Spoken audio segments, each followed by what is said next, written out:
Thank you sir. மைக்குக்கு இப்போ கண்டிப்பாக திருப்தியாக இருக்கும் சார். தேங்க்யூ. அடுத்து பேச வர போகிறவரை பற்றி என்ன சொல்கிறது நான்? ஒரே ஒரு வார்த்தை சொன்னால் போதுங்க, நீங்கள்லாம் கை தட்டிடுவீங்க. பார்க்கலாமா? 1 2 3 சூப்பர் ஸ்டார்.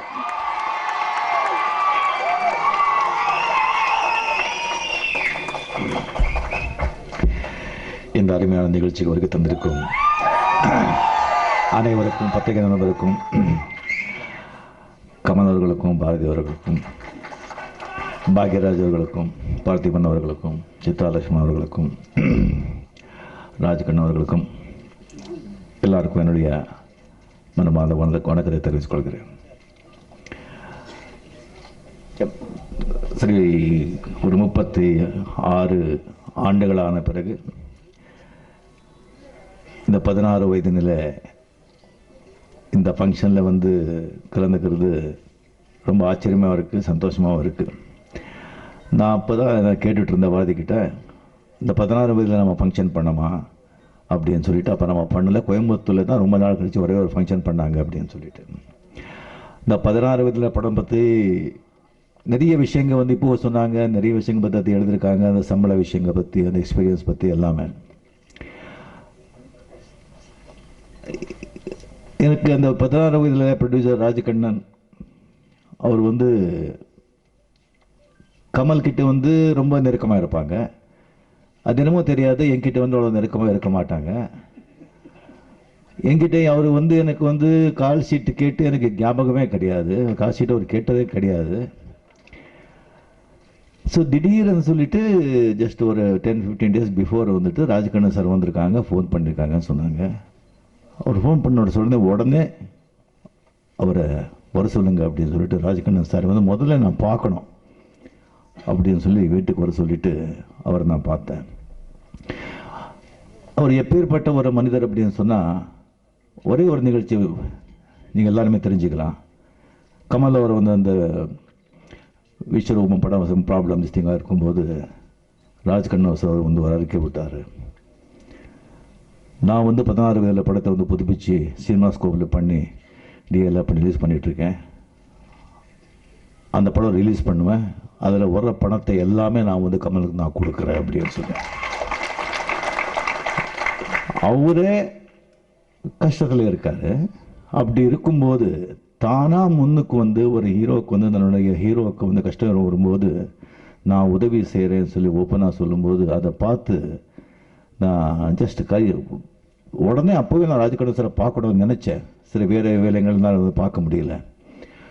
அவர் வந்து நான் பார்த்துக்கிட்டேன், என்ன சார், என்ன சொல்லுங்கள், என்ன சமாச்சாரம், எனக்கு இந்த ஃபங்க்ஷன்னு இந்த ட்ரெய்லர் ரிலீஸ் பண்ண போகிறாங்க, அது எனக்கு தெரியாது, சொல்லுங்கள் ஏதாவது, இல்லை எங்கே இருந்தீங்க, எத்தனை வருஷம், என்ன சமாச்சாரம் அப்படி சொன்னால். கம்ப்ளீட்டாக ஒரு 20 வருஷங்கள் அவர் வந்துட்டு ரொம்ப மரியாதைஸ்த குடும்பத்திலேருந்து, ரொம்ப பணக்கார இதிலேருந்து, பணத்தோடு வந்துட்டு சினிமாவுக்கு இண்டஸ்ட்ரிக்கு வந்தவங்க. ஒரு சுயம்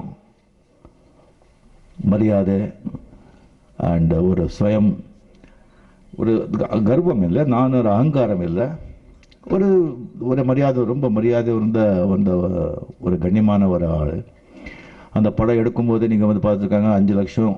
அந்த 5 லட்சம் வந்துட்டு அப்போ வந்து ஒரு சாதாரண விஷயம் இல்லை. அந்த படம் எடுக்கும்போது யாருமே வாங்கலை.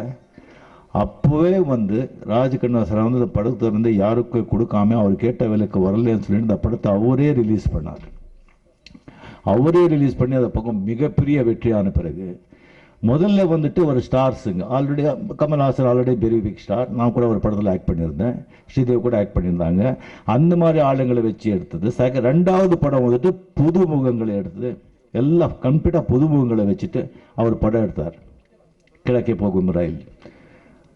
ஸோ அதுக்கப்புறம் இந்த சினிமா இண்டஸ்ட்ரியில் மட்டும் என்னன்னு சொன்னால், பணம் எவ்வளோ ஜாஸ்தியாக இருந்தால் கூட சுயமரியாதை அது ரொம்ப ஜாஸ்தியாக இருந்தால் ரொம்ப கஷ்டம், ரொம்ப கஷ்டம்.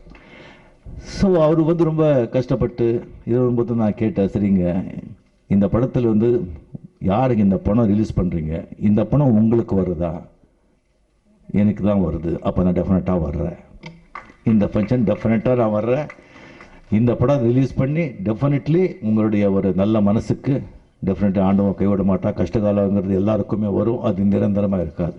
ஸோ நான் நல்ல காலம் ஆகட்டும் கெட்ட காலம் ஆகட்டும் எதுவுமே நிரந்தரமாக இருக்காது, வந்து வந்து போகிறது தான். ஸோ உங்களுடைய கஷ்டகாலம் முடிஞ்சு போச்சு.